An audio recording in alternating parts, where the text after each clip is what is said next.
எல்லாருக்கும் வணக்கங்க. எல்லாரும் எப்படி இருக்கிறீங்க? நாங்கள் ரொம்ப நல்லா இருக்கிறோம். என்னோடய சேனலை சப்ஸ்கிரைப் பண்ண எல்லாருக்குமே ரொம்ப ரொம்ப நன்றி. இன்றைக்கி என்ன வீடியோ நான் உங்களோட ஷேர் பண்ணுறேன்னு பார்த்தீங்கன்னா, என்னோடய ஃப்ரெண்டோட பொண்ணுக்கு இன்றைக்கி 4th பர்த்டே செலிப்ரேட் பண்ணுறோம்.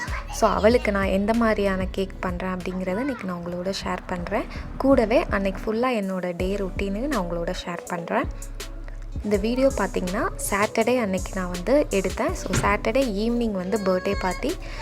அன்றைக்கி காலையில் எப்பயும் போலவே நான் வீக்கெண்ட்னா லேட்டாக எழுந்திப்போம் கொஞ்சம். ஸோ லேட்டாக தான் எழுந்திரிச்சோம். எங்கள் வீட்டுக்காரர் தான் பசங்களுக்கு பிரேக்ஃபாஸ்ட் பண்ணி கொடுத்தாரு.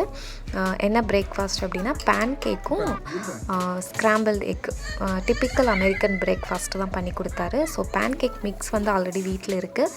அதில் வெறும் நம்ம தண்ணியை மிக்ஸ் பண்ணி பேனில் ஊற்றி கொடுத்தா போதும். ஸோ அது ரெடி ஆயிரும். அப்புறம் ஸ்க்ராம்பிள்டு எக் பட்டரை நல்லா பேனில் அப்ளை பண்ணிவிட்டு நல்லா எக்கை பீட் பண்ணிவிட்டு அதில் ஊற்றிட்டோம், ஸ்லோ ஃப்ளேம்லேயே குக் பண்ணோம் அப்படின்னா ஸ்க்ராம்பிள்டு எக்கும் ரெடி ஆயிரும். ஸோ அதில் கொஞ்சம் மேப்பிள் சிரப் ஊற்றி சாப்பிட்டோம் அப்படின்னா அமெரிக்கன் பிரேக்ஃபாஸ்ட் ரெடி. ஸோ பசங்களுக்கு அது, எனக்கும் எங்கள் வீட்டுக்காரருக்கும் பார்த்திங்கன்னா ப்ரெட் டோஸ்ட் பண்ணிவிட்டு அவகேடோ டிப் பண்ணி சாப்பிட்டோம். அவகேடோ டிப் எப்படி பண்ணுறோன்னு பார்த்திங்கன்னா, நம்ம நார்மல் அவகேடோ இருக்குது பார்த்திங்களா, நம்ம ஊர்லலாம் பட்டர் ஃப்ரூட் சொல்லுவாங்க அதை. ஸோ நார்மல் அவகேடோவில் அதை நல்லா மேஷ் பண்ணிவிட்டு அதில் கொஞ்சம் சால்ட்டு பெப்பர் போட்டு ஒரு அரை டீஸ்பூன்லேருந்து 1 டீஸ்பூன் லெமன் ஜூஸ் ஊற்றிட்டு ஒரு பச்சை மிளகா, பெரிய வெங்காயம் ஒரு கொஞ்சமாக எல்லாத்தையுமே நல்லா பொடிசாக கட் பண்ணி நல்லா மிக்ஸ் பண்ணிட்டோம் அப்படின்னா நம்ம ப்ரெட்டை நல்லா டோஸ்ட் பண்ணிவிட்டு அதில் டிப் பண்ணி சாப்பிட்டோம் அப்படின்னா ரொம்பவே நல்லாயிருக்கும். நல்லா பிரேக்ஃபாஸ்ட்டு சாப்பிட்டு முடிச்சதுக்கப்புறமா கொஞ்சம் நேரம் கழித்து நான் கேக் பண்ண ஆரம்பிச்சிட்டேன். கேக் ஃபஸ்ட்டு ப்ளெயினாக எக்கு போட்டு வெண்ணிலா கேக் பண்ணேன். வெண்ணிலா கேக் பண்ணிவிட்டு அதில் மேங்கோ அப்புறம் பைனாப்பிள் ஃபில்லிங் வச்சுட்டு கேக் அன்றைக்கி சொல்லியிருந்தாங்க ஃப்ரெண்டு. ஸோ அந்த இதில் தான் பண்ணுறேன். ஃபஸ்ட்டு வெண்ணிலா கேக் இது எவ்வளோ தேவையான பொருட்கள் எல்லாத்தையுமே நான் ஃபஸ்ட்டே ஒரு 1/2 hour முன்னாடி எடுத்து நான் வெளியே வச்சுட்டேன். ஆனாலும் பட்டர் எனக்கு கொஞ்சம் ரூம் டெம்பரேச்சர் வராத மாதிரி இருந்தது. ஸோ நான் என்ன பண்ணிட்டேன்னா ஒரு 10 செகண்ட் மட்டும் நான் மைக்ரோவேவில் வச்சு எடுத்துக்கிட்டேன். ரொம்ப வைக்கக்கூடாது. ரொம்ப ஹீட்டாச்சு அப்படின்னா நமக்கு மாவு ரொம்ப தெரிஞ்சிரும். பட்டர் பீட் பண்ணும்போது அந்த கேக் பேட்டர் ரொம்ப திரிஞ்சிரும். ஸோ ரொம்ப ஹீட் பண்ணக்கூடாது. லைட்டாக பட்டர் தொட்டு பார்த்தா நல்லாயிருக்கும். கரெக்டாக லைட்டாக ப்ரெஸ் ஆகணும், அந்த மாதிரி தான் இருக்கணும். ஸோ பட்டரும் சுகரையும் நல்லா பீட் பண்ணிவிட்டு அதுக்கப்புறம் எக்கு நான் தனியாக ஒரு பாத்திரத்தில் எல்லாத்தையும் உடச்சி ஊற்றிக்கிட்டேன். அந்த பட்டரும் சுகரும் நல்லா பீட் ஆனதுக்கப்புறமா ஒவ்வொரு எக்காக போட்டு தனித்தனியாக ஒவ்வொரு எக்காக ஊற்றிட்டு அது நல்லா அடித்ததுக்கப்புறம் நான் அடுத்த எக்கு சேர்த்து ஊற்றி எல்லாத்தையும் அடுத்தடுத்து நான் போட்டு மிக்ஸ் பண்ண ஸ்டார்ட் பண்ணிட்டேன். இது ஹேண்ட் மிக்சர் இருந்துச்சுன்னா நீங்கள் அதில் கூட நல்லா கேக் பேட்டர் பீட் பண்ணிக்கலாம். பட் நார்மல் மிக்சர்னால் கொஞ்சம் நீங்கள் விஸ்க் இருக்குது பார்த்தீங்களா, அதை வச்சு பீட் பண்ணிங்கன்னா இன்னும் கூட கொஞ்சம் நேரம் நம்ம பீட் பண்ணணும். நல்லா பீட் ஆனால் தான் கேக் நல்லா சாஃப்டாக வரும் நமக்கு. ஸோ எக்கு போட்டு நல்லா பீட் பண்ணதுக்கப்புறமா ட்ரை இன்க்ரீடியன்ட்ஸ் பார்த்திங்கன்னா ஆல் பர்பஸ் ஃப்ளார், அதில் பேக்கிங் பவுடர், சால்ட்டு இதெல்லாம் தனியாக போட்டு மிக்ஸ் பண்ணி வச்சுட்டேன். இங்கிட்டு பார்த்திங்கன்னா பாலையும் வெண்ணிலா எசன்ஸையும் தனியாக மிக்ஸ் பண்ணி வச்சுட்டு ஒரு 2 கப் இல்லை, அந்த நான் ஒரு பெரிய ஸ்பூன் வச்சுருந்தேன், ஒரு 2 ஸ்பூன் மாவு போட்டுட்டு அதை நல்லா கொஞ்சம் பீட் ஆனதுக்கப்புறமா கொஞ்சம் பாலையும் சேர்த்துட்டு இந்த மாதிரி மாற்றி மாற்றி எல்லாத்தையும் நான் மிக்ஸ் பண்ணிக்கிட்டேன். Happy birthday, Kichu. இதோட பசங்கள்லாம் வீட்டுக்கு வந்திருந்தாங்க விளையாட. பர்த்டே கேர்ள் வந்திருந்தா. ஸோ அவங்களாம் விளையாடிக்கிட்டு இருந்தாங்க.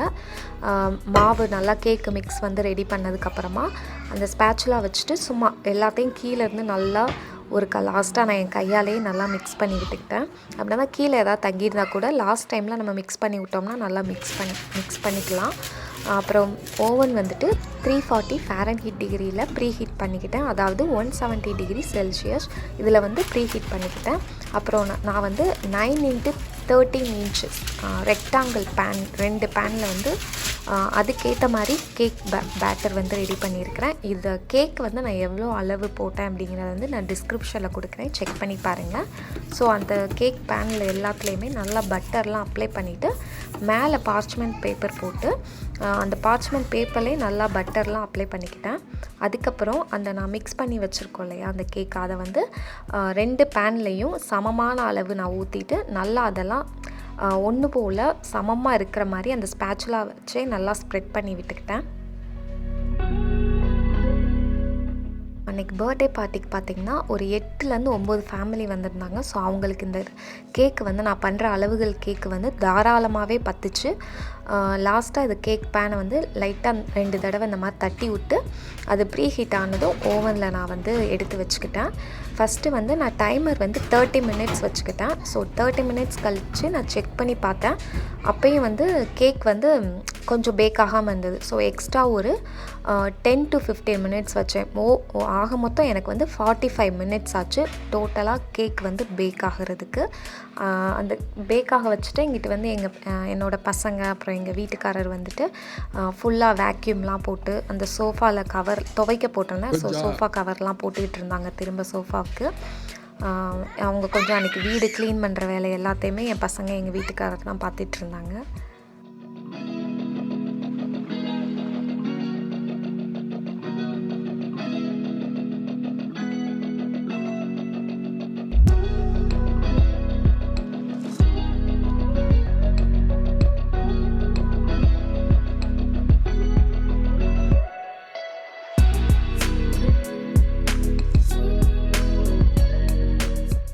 அதுக்கப்புறம் பார்த்திங்கன்னா கிச்சனில் வந்துட்டு அந்த பேக் பண்ணதுனால நிறைய பாத்திரங்கள்லாம் சேர்ந்துருச்சு. ஸோ அதெல்லாம் க்ளீன் பண்ணலான்னு சொல்லிவிட்டு ஆல்ரெடி டிஷ்வாஷரில் உள்ள பாத்திரத்தை எல்லாத்தையுமே எடுத்து அந்தந்த பிளேஸில் வச்சுட்டு அடுத்து நான் க்ளீன் பண்ண ஸ்டார்ட் பண்ணிட்டேன். டிஷ்வாஷர் வந்து க்ளீன் பண்ணுறது நிறைய பேர் சொல்லியிருந்தீங்க 2 தடவை ஏன் க்ளீன் பண்ணுறீங்கன்னு. நான் பாத்திரம் வந்து கையில் நல்லா தேய்ச்சி அதை கழுவிட்டு பாத்திரம் காய வைக்கிறதுக்கு மட்டும்தான் நான் டிஷ்வாஷர் யூஸ் பண்ணுறேன். ஸோ நான் ஃபுல் அண்ட் ஃபுல் திரும்பவும் அது வந்து கழுவுறதுக்காக நான் யூஸ் பண்ண மாட்டேன். அதுக்கப்புறம் பார்த்திங்கன்னா அந்த பசங்க எங்கள் வீட்டுக்காரெல்லாம் உட்காந்து பலாப்பழம் கட் பண்ணி அதெல்லாம் உரித்து சாப்பிட்டுட்டு இருந்தாங்க. ஸோ பலாப்பழம் வந்து இங்கே லோக்கலில் HEB அப்படின்னு சொல்லிட்டு ஒரு கடை இருக்குது. அந்த கடையிலேருந்து தான் வாங்கிட்டு வந்திருந்தார். இப்போ சீசன் இல்லை, பட் ஆனால் பலாப்பழம் வந்து நல்லா அன்றைக்கி இனிப்பாக இருந்துச்சு, நல்லா டேஸ்ட்டாகவே இருந்துச்சு.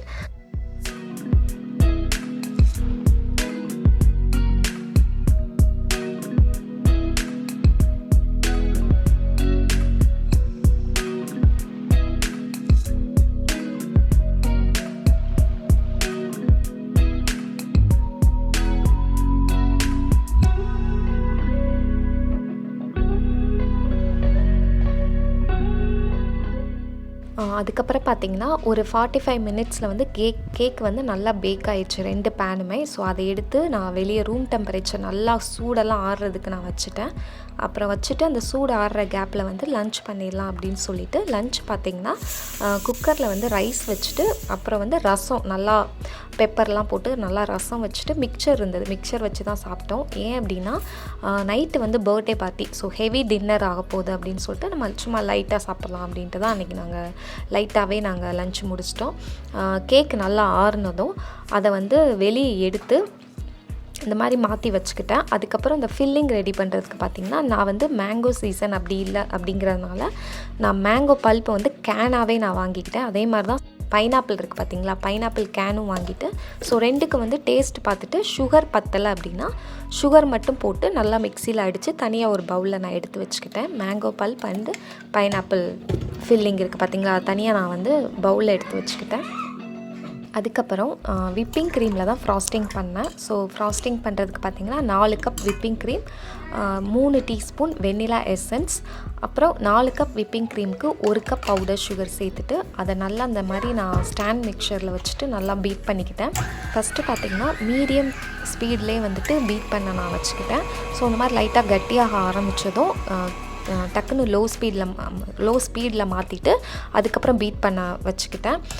நம்ம மொத்தமாகவே மீடியம் ஹை ஃப்ளேமில் பீட் பண்ணிகிட்டே இருந்தோம் அப்படின்னா நமக்கு வந்து க்ரீம் வந்து தெரிஞ்சிரும். ஸோ வந்து மீடியம் டு லோ ஃப்ளேம்லேயே நான் வச்சு பண்ணேன்னா இந்த மாதிரி நல்லா கெட்டியாக அந்த மாதிரி கன்சிஸ்டன்சி வரையும் நம்ம உடனே ஆஃப் பண்ணிடணும்.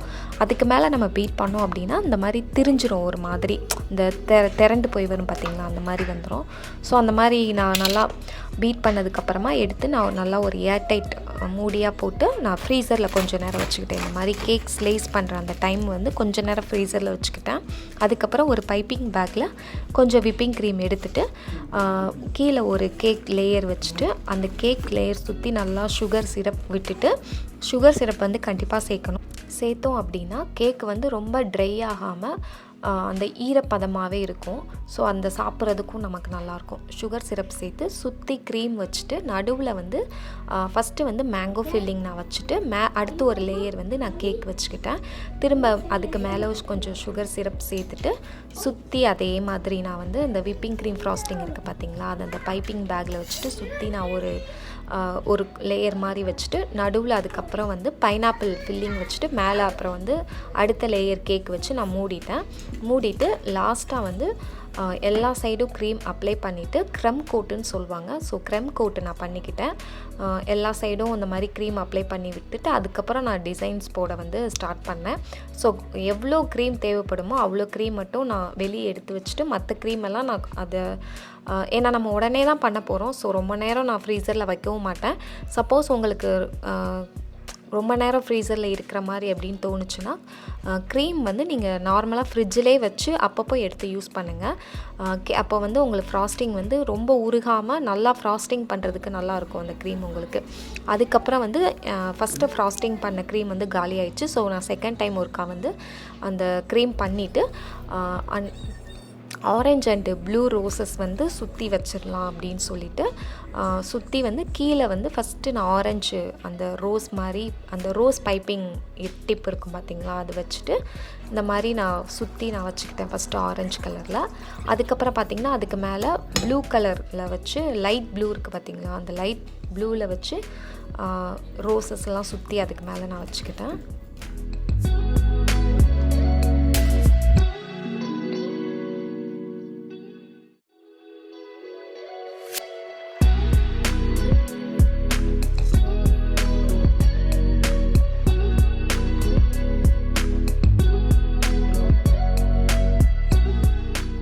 அதுக்கப்புறம் மேலே வந்து கொஞ்சம் ரெயின்போ இருக்கிற மாதிரியும் கேட்டிருந்தாங்க. ஸோ ரெயின்போ வச்சிடலாம், க்ரீம்லே பண்ணிடலாம் அப்படின்னு சொல்லிட்டு கொஞ்சம் விப்பிங் க்ரீமில் ரெயின்போ கலர்ஸ் போட்டு நல்லா மிக்ஸ் பண்ணி அந்த ரெயின்போ மாதிரியும் நான் 7 கலரில் நான் வச்சுட்டு இந்த சைடும் அந்த சைடும் மேகம் மாதிரி இருக்கிறதுக்காக ஒயிட் விப்பிங் க்ரீம் வச்சுட்டு 2 சைடும் அந்த மேகம் மாதிரி இந்த மாதிரி வச்சுக்கிட்டேன். அதுக்கப்புறம் பார்த்திங்கன்னா அந்த கலர் சுகர் இருக்குது பார்த்திங்களா, வெறும் நம்ம நார்மல் சுகரை இந்த மாதிரி கலர் பண்ணியிருக்கோம். அந்த மாதிரி கலர் 3 கலர், அதாவது ப்ளூ, பிங்க், பர்பிள். ஸோ அந்த 3 கலர்லேயும் நான் அந்த மாதிரி வரிசையாக போட்டுக்கிட்டேன். இது வந்து அந்த என்ன தீமில் வைக்கிறாங்க அப்படின்னா ப்ளூஇ அப்படிங்கிற ஒரு கார்ட்டூன் தீமில் தான் அவங்க வந்து பர்த்டே செலிப்ரேட் பண்ணுறாங்க. ஸோ அந்த தீமில் அவங்க வந்து அந்த மேலே டாயெல்லாம் வாங்கியிருந்தாங்க, டாப்பர். ஸோ அவங்க வீட்டில் போனதும் மேலே அந்த டாயெல்லாம் நான் எடுத்து வச்சுக்கிட்டேன். அதுக்கப்புறம் பார்த்திங்கன்னா அது என்னோடய ஃப்ரெண்டோட வீட்டில் தான் பர்த்டே பார்ட்டி. ஸோ அவங்களுக்கு வந்து அன்றைக்கி மெனு வந்து பூரி இருந்தது. பூரி வந்து நம்ம இந்த மெஷின்லேயே பிசைஞ்சிட்டு போயிட்டோம் அப்படின்னா மாவு வந்து ஈஸியாக இருக்கும். கையில் அவ்வளோ மாவு பிசைகிறது ரொம்ப கஷ்டமாகவும் இருக்கும், ப்ளஸ் டைமும் சேவ் ஆகும் இல்லையா. அதனால் நாங்கள் வீட்டிலேருந்து கிளம்பும் போதே வந்து பூரிக்கு மாவு பிசைஞ்சு எங்கள் வீட்டுக்காரர் ஃபஸ்ட்டு போய் கொடுத்துட்டு வந்துட்டார். ஸோ அவங்க பூரி போட்டுக்கிட்டு இருப்பாங்க அப்படின்னு சொல்லிட்டு அதுக்கப்புறம் நாங்களும் பர்த்டே பார்ட்டிக்கு கிளம்பி போயிட்டோம். அப்புறம் பார்த்திங்கன்னா ஜனவரி மந்த்து நம்ம subscriber Shashi and Hemad, Akshaya and Vyas அப்படிங்கிற வந்து வெட்டிங் ஆனிவர்சரி செலிப்ரேட் பண்ணுறாங்க. ஸோ இவங்க 2 பேருக்குமே ஹாப்பி வெட்டிங் ஆனிவர்சரி. அதுக்கப்புறம் பர்த்டே பார்த்திங்கன்னா ஜனவரி மந்த் யார் செலிப்ரேட் பண்ணுறாங்கன்னு பார்த்திங்கன்னா அனிதா, உதய, சிவானி அப்படிங்கிறவங்க வந்து பர்த்டே செலிப்ரேட் பண்ணுறாங்க. ஸோ அவங்களுக்கும் ஹாப்பி பர்த்டே.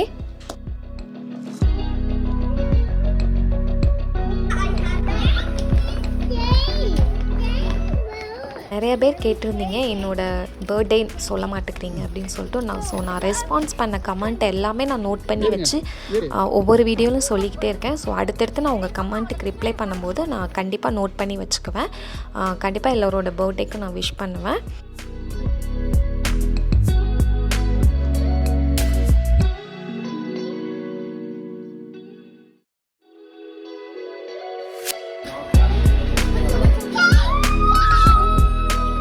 அவ்வளோதாங்க.